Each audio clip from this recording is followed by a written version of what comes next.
민수기서 20장 20절에서 29절까지입니다. 모세와 아론이 하나님의 말씀대로 순종하지 않았음에도 불구하고 하나님께서는 이스라엘 백성들에게 반석에서 물이 나게 해서 먹이셨습니다. 모세는 지팡이로 바위를 치면서 마치 자신이 뭘 하는 것처럼 그렇게 행동을 했습니다. 전혀 물을 나게 하시는 하나님을 언급하지 않았습니다. 끝까지 말을 듣지 않는 백성들에 대해서 화를 내면서 마치 자기들이 물을 주는 것처럼 내가 너희를 위해서 물을 주랴 그러면서 소리를 질렀어요. 하나님이 왜 이스라엘 백성들이 불순종하는 그런 모습을 모르겠습니까? 그럼에도 불구하고 참으시고 하나님의 긍휼을 보여주시고 오래 참음을 보여주시고 물을 주시려고 작정을 하신 거예요. 하나님의 긍휼을 베푸시려고 하는 거예요. 그 물을 먹으면서 우리가 하나님을 원망했구나, 우리가 잘못했구나, 백성들로 하여금 그걸 깨닫게 하려고 그렇게 한 겁니다. 그러나 모세는 하나님의 뜻과는 상관없이 화를 냈습니다. 그리고 자기들이 물을 주는 것처럼 내가 물을 주랴 그러면서 바위를 지팡이로 막 때렸습니다. 우리가 그 모습을 상상해보면 참 끔찍한 모습입니다. 하나님이 일하시려고 모세에게 말씀하셨고 바위를 향해서 그냥 선포하라고 그렇게 가르쳤는데 이 모든 과정은 완전히 다 하나님의 뜻이 깨어져 버리고 만 겁니다. 그래서 하나님은 모세와 아론을 가나안 땅에 들여보내지 않기로 작정을 하십니다. 모세는 가나안 땅에 들어갈 수 없게 됐어요. 그러함에도 불구하고 모세가 하나님의 백성들을 인도하는 일은 중단되지 아니하고 계속 되어집니다. 이제 가나안 땅 가까운 곳에 왔습니다.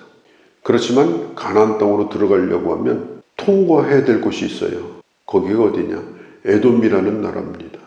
저 애굽 이집트에서부터 쭉 올라와서 에돔을 지나서 가나안으로 연결되는 도로가 있는데 그것을 왕의 도로라고 그래요.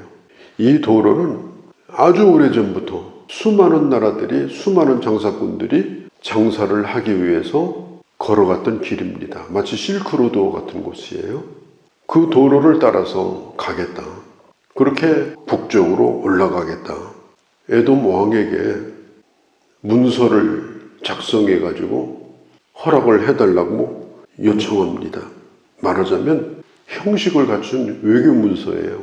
그냥 무단으로 가겠다는 게 아닙니다.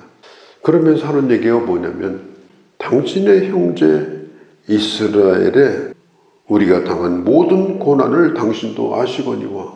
이게 무슨 얘기인가 하면 야곱은 이스라엘이 됐고 에서는 에돔이 됐습니다. 이게 본래 형제입니다. 우리는 형제 국가가 아닌가. 우리가 가는 길을 열어달라. 그렇게 요청을 하는 거예요. 한 번 요청했는데 안 들어줍니다. 두 번째 요청했는데도 안 들어줍니다. 어떤 것도 손대지 않겠다. 가는 도중에 어떤 손해가 생기면 전부 배상을 해주겠다. 그렇지만 에돔 왕은 이 요청을 들어주지 않았습니다. 성경에 보면은 20절에 그는 이르되 너는 지나가지 못하리라 하고 에돔 왕이 많은 백성을 거느리고 군인들을 거느리고 강한 손으로 막았다. 에돔은 세상의 세력을 가르칩니다. 세상은 교회를 싫어하는 이유가 없습니다. 세상은 그냥 교회에 대해서 언제나 안 좋은 감정을 가집니다. 교회를 지켰다 그러면 지역이 긴장을 합니다. 교회가 부흥된다 그러면 자기들이 가져야 될 것을 무슨 빼앗아 먹는 그런 단체로 생각하고 반감을 갖습니다. 교회가 잘 되는 길이 우리가 잘 되는 길이다. 참 우리가 복을 받았다. 그렇게 생각하지 않고 못 지나가게 길을 막아버려요. 교회가 정당한 법을 다 지키고 오히려 세상을 섬기려고 힘쓰고 애쓰지만 그래도 못마땅하게 생각하고 그래도 그걸 견디지 못하는 것이 지금 우리가 살고 있는 이 세상입니다. 이스라엘은 장정만 60만 명이에요. 젊은 나라입니다. 그리고 강력합니다. 얼마든지 이 에돔과 싸울 수가 있어요. 점령하고 지나갈 수도 있어요. 그런데 이스라엘은 싸우지 않고 돌아갑니다. 신명기서 2장에 보면 싸우지 말고 우회해서 가라. 다투지 말라. 그렇게 말씀하셨고, 참 많이 서운하지만, 거절당한 것이 화가 나지만 대결하지 않았습니다. 우리가 거절당하는 법도 배워야 된다. 그런 얘기가 있어요. 하나님의 사람은 하나님의 약속을 믿고 또 기도하고 행동하고 그 행동을 할 때는 확신이 있고, 그렇기 때문에 누군가가 그걸 반대하고 누군가가 앞을 가로막고 그렇게 하는 것에 대해서 익숙하지 않습니다. 그 마음에 아주 강력한 그런 분노를 갖게 됩니다. 네가 나를 거절했어? 내 의견을 무시했어? 내가 얼마나 기도하고 준비한 일인데, 나는 확신을 가지고 있는데, 그러면서 정면 충돌을 해요. 아니면은 혼자 돌아서서 절망하고 부글부글 끓어오르고 좌절하고 그렇습니다. 우리는 이제까지 살면서 많은 거절을 당했습니다. 어렸을 적에는 부모로부터 거절당했죠. 나는 하고 싶은데 하지 말라고 딱 잘라 말하고 아예 없는 것처럼 나 자신을 받아들이지 않고, 그런 거절로 인해서 우리가 많은 상처를 입고 살았어요. 그럴 때 우리는 어떻게 해야 되는가? 거절당하는 법도 배워야 한다. 우리는 하나님의 종이지 우리는 모든 주권을 가진 하나님이 아닙니다. 뭐가 내 뜻대로 안 되면 막 분노가 끓어오르고 밤잠을 못 자고 막 온갖 욕을 다 하고, 자꾸 그렇게 하게 되면 그건 하나님의 종이 자세가 아닙니다. 우리는 하나님의 종입니다. 내 뜻대로 안 되는 것이 이게 어마어마하게 큰 일이 아니에요. 얼마든지 안 될 수도 있는 거예요. 또 누군가가 그건 아닌데요 그러고 반대표를 던지고 나 그거 싫은데요 그러고 협력하지 않고 얼마든지 그럴 수 있어요. 그럴 때에 우리가 하나님의 종이기 때문에 그에 대하여 그 일에 대하여 분노를 품고 살아서는 안 된다. 모든 주권은 하나님의 손에 달려있다. 나는 주님의 심부름을 하는 자에 불과하다. 그래서 때로는 양보하고 때로는 돌아가는 법도 배우고 때로는 기다리기도 하고, 우리가 기도할 때 하나님의 즉각 응답하기도 하지만 아니라고 거절하시기도 합니다. 때가 아니기 때문에 오래도록 기다리게 하시기도 합니다. 우리가 어떤 일을 할 때 다 내 뜻대로 되는 건 아닙니다. 때로는 닫혀있는 문이 새로운 기회를 주시는 그런 기회가 될 수도 있습니다. 내가 정말 그렇게 하고 싶었는데 내 길이 막혔어요. 문이 꽉 닫혀버렸어요. 그런 문이 열릴 때까지 기다리고 거기서 절망하고 그런 것이 아니라 새로운 일을 열어주시는 하나님의 뜻을 찾아나가는 지혜도 필요하다. 버릴 때는 깨끗이 버리고 포기할 때는 깨끗이 포기하고, 그리고 다시 주님을 붙들고, 그리고 주의 뜻을 물으면서 다시 출발할 수 있는 그런 용기가 필요하다. 모세가 그래 내가 이렇게 곱게 얘기했는데도 2번씩이나 반대를 해. 싸워보자. 그리고 거기서 전쟁을 했다면 어떻게 되겠습니까?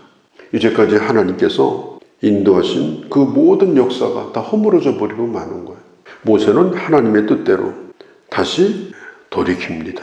오늘 성경에 보면 21절에 이스라엘이 그들에게서 돌이키니라. 홍해길로 해서 다른 방향을 찾게 됩니다. 그렇게 해서 가데스를 떠나가지고 호르산이라고 하는 곳에 이르렀는데, 그때에 하나님께서 말씀을 하십니다. 내가 아론을 데려가야 되겠다. 그래서 성경에 보면은 아론은 그 조상에게로 돌아가고 내가 이스라엘 자손을 내게 베풀어 줄 그 땅에는 들어가지 못하리라. 24절에 왜냐? 무리바에서 물로 인한 불순종 때문이다. 그리고 모세에게 아론과 그의 아들 엘르아사를 데리고 산으로 올라가라고 말씀합니다. 아론은 그 산에서 죽습니다. 그 옷을 벗겨서 모세는 그 아들에게 입혀줍니다. 엘르아사에게. 그리고 아론의 그 대제사장의 직분이 엘르아사에게 계속해서 이어지고 있는 장면을 볼 수가 있고, 30일 동안 온 백성들이 애곡하면서 슬퍼하였다. 아론은 그가 제사장 일을 시작하고 또 자기 아들들을 제사장 일을 시킬 때 첫째 아들과 둘째 아들이 다른 불을 쓰다가 죽은 경험도 있었습니다. 그는 모세보다 3살 우위 형입니다. 그런데도 그는 평생토록 모세를 섬겼습니다. 모세가 기도하다가 손이 내려갈 때 아론은 홀과 함께 모세의 손을 붙들어줘서 끝까지 그 기도의 손이 내려오지 않도록 도와줬던 사람이기도 합니다. 아론은 그의 동생 모세를 지도자로서 인정을 하고 끝까지 순종하고 그리고 좋은 동역자로 그렇게 일을 하다가 하나님의 부름을 받아서 가게 된 것입니다. 하나님은 우리에게 옷을 입혀줬습니다. 아침에 옷을 입으면 저녁에 그 옷을 벗을 때가 오는 것처럼 우리 인간도 마찬가지예요. 하나님 어떤 일을 맡겼든지 우리가 어떤 자리에 있든지 거기서 내려올 때가 있고 그 옷을 벗을 때가 있습니다. 그때가 있음을 알고 하나님이 부르실 때까지 내게 주어진 일을 참 겸손하게 끝까지 잘 감당하는 것, 그게 우리에게 나머지 주어진 시간입니다. 참 어떤 노인들은 참 곱게 아름답게 참 잘 나이 드셨다 그런 느낌이 드는 분도 있는가 하면 나이 들었는데 막 혈기를 내고 소리를 지르고 그런 분들을 보면 저분이 어떻게 살았길래 저렇게 됐나 그런 생각을 해볼 때가 있어요. 아름답지를 못해요. 하나님이 우리의 옷을 벗겨줄 때까지 하나님의 손에 붙들려서 쓰여지다가 조용히 사라졌던 이 아론처럼 우리도 그렇게 살아가야 됩니다. 백성들이 아쉬워서 한 달 동안 애도하는 기간을 갖게 되어졌지만 그러나 하나님의 일은 계속 끊이지 않고 이어지게 되었다. 민수기서는 광야 생활입니다. 끊임없이 모였다 헤어지면서 숫자를 셉니다. 아침 점호하고 저녁 점호하고 그래서 모일 때마다 숫자 세고 훈련받고 오늘도 그러지 않습니까? 장애물이 나타나니까 주님께서 뒤로 돌아 그러니까 또 뒤로 가고 이 민수기서를 잘 지나가면 정말 많이 달라진 하나님의 사람으로 더 성장할 수 있는 그런 기회가 주어집니다. 계속해서 주의 말씀 붙들고 함께 이 말씀의 길을 잘 걸어가고 주 안에서 더 굳건히 세워지는 그런 하나님의 사람들이 되어주시기를 바랍니다. 걸어가신 우리 아버지, 이스라엘 자손이 여호와와 다퉜으므로 하나님의 거룩함을 드러내지 못하고 모세는 결국 아론도 결국 가나안 땅에 들어가질 못했습니다. 온전히 내가 누구인가를 잊지 않고 주의 말씀에 순종하여 끝까지 충성할 수 있는 그런 저희가 되게 하여 주옵소서.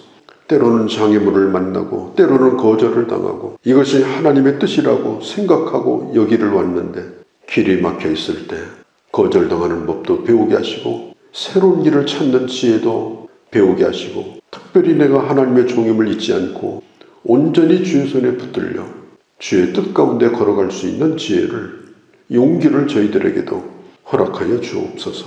우리도 언젠가 옷을 벗을 때가 있음을 믿고 주님이 부르시는 날까지 주어진 일에 충성하며 그 나라를 바라보며 아버지 하나님 앞에 영광을 돌리며 그 사명을 다할 수 있는 그런 저희의 남은 길이 되게 하여 주시옵소서. 우리 주 예수님의 이름으로 기도하옵나이다.